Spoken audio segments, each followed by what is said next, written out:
Welcome to the only daily podcast focusing on compliance news of the day. Each morning, start your day with a cup of coffee and Tom Fox, the voice of compliance, to hear about 4 of the top compliance, corruption, or leadership stories you will need to start your day.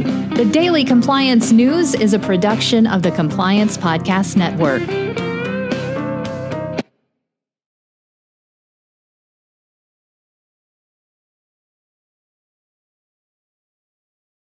The Daily Compliance News for August 12, 2021, the Face of Delta edition.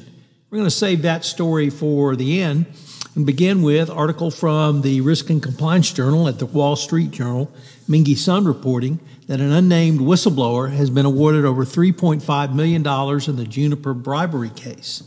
Although the regulator didn't name the company or the awardee, lawyers for the whistleblower said that it was Juniper Networks. The tipster, who is not a Juniper employee but is a foreign national, notified the SEC in late 2012 that Juniper was engaged in channel partner discounting bribery scheme in Russia, and later provided information on the company's bribery scheme in China. This whistleblower award really highlights a couple of key points. One, not a Juniper employee, telling you that the SEC will take tips from a wide variety of sources, and indeed a foreign national. So for those of you who don't think you have to worry about whistleblowers from overseas getting to the United States to turn you in and collect awards, please think again. Next up, what does New York Governor Mario Cuomo's resignation mean for big business? Well, Cuomo had some enemies on Wall Street dating back to his time as Attorney General after the financial crisis. But his focus on financial support for ambitious real estate projects, charter schools, and other initiatives won him support from business leaders.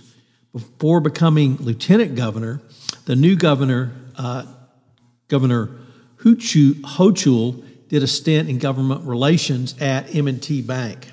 Hochul has also positioned herself as a small tax Democrat, campaigned to cap property taxes and saying the federal government's removal of state and local tax deductions is unfair to New York. There are pending infrastructure projects like a controversial plan to build an AirTran to LaGuardia that Hochul may manage differently than her predecessor.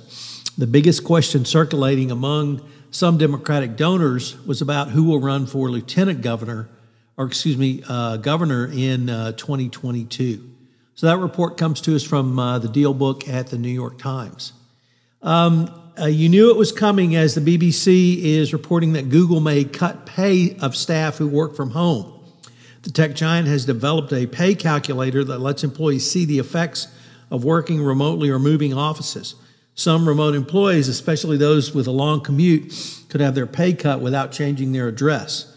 The article does come from the BBC, and at this point, Google has not announced any plans to implement this in the United Kingdom, but you can bet your bottom dollar they're going to do so in the United States. And our final story comes to us from the Washington Post.